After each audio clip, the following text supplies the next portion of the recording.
শ্বশুর বাড়িতে দুইজন পুত্রবধূ আমরা। আমি ছোট, বড় জায়ের প্রায় 5 বছর হয়ে গেল বিয়ের। ওনাকে আমি বড় আপাই ডাকি। ভাসুর নিজে পছন্দ করে বিয়ে করেছেন। আপার বাবা নেই, ছোট থাকতে মারা গেছেন।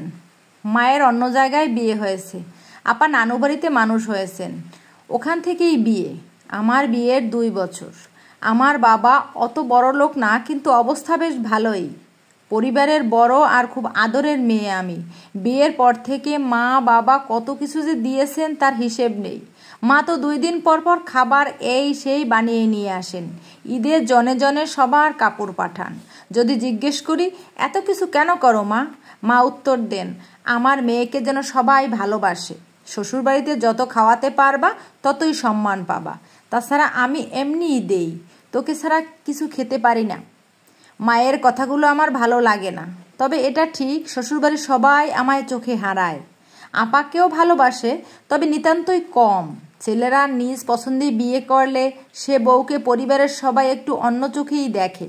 তার উপর ওনার কেউ নেই, তাই ওনাকে ভাইয়া ছাড়া কেউ তেমন একটা মূল্যায়ন করে না। তবু আপা সবসময় হাসি মুখে থাকেন, আমার খুব ভালো লাগে। আমার কোনো বড় বোন নেই, ওনাকে আমার বড় বোন ভাবতে বেশ লাগে।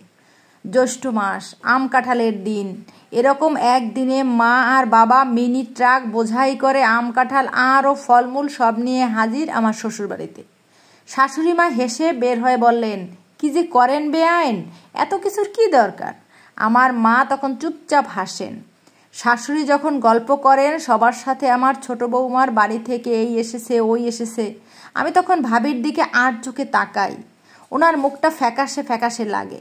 ওনার বাড়ি থেকে কিছু একদম আসে না এমনটা না, মাঝে মধ্যে মামারা এই সেই নিয়ে আসেন, কিংবা মা নিয়ে আসেন, তবে নিতান্তই কম। পরের ঘরের ঘরণী মা আর মামারা কতটুকুই বা দেখে।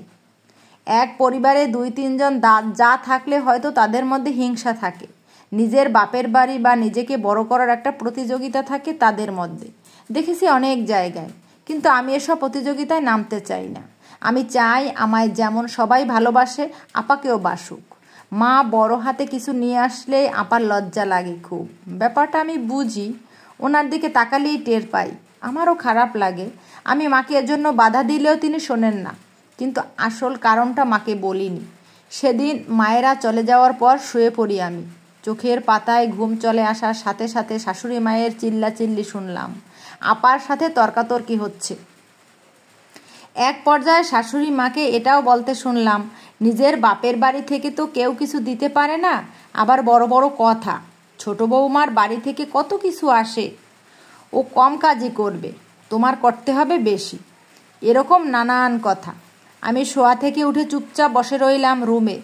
শাশুড়ি মা আর আপার সব কথা শুনলাম। পরিস্থিতি স্বাভাবিক হওয়ার খানিক বাদে আপার রুমে গেলাম। দেখি আপা চুপচাপ কাঁদছেন। আমি আপার কাঁধে হাত রাখলাম। আপা ফিরে তাকালেন, চোখ মুছে বললেন, তুমি আমায় ভুল বোঝো না, আমি তোমার নামে খারাপ কিছু বলি নাই। শরীরটা খারাপ লাগছিল, তাই সবজিগুলো তুমি কাটার জন্য রেখে দিয়েছিলাম। মা যখন জিজ্ঞেস করলেন ওগুলো আলাদা রাখছি কেন, তখন শুধু এটাই বলছিলাম যে ছোট বউ কুটে নিবে, ব্যাস এটুকুই। মা কত কথা শোনালেন, উনি প্রায় এমন খোঁটা দেয় আমায়। আমি চুপচাপ গিলি কথাগুলো, কাউরে বলি না। তারপর আমার হাত দুটো আঁকড়ে ধরে বললেন, তুমিই বলো, আমার না আছে ভাই, না আছে বাপ, না আছে বোন, আছে শুধু মা, তিনিও পরের ঘরে। আর মামাদের সংসারে তারা কি আমায় এত দিতে পারে? মা যখন এসব বলেন আমারে নিজের খুব ছোট লাগে, অসহায় লাগে।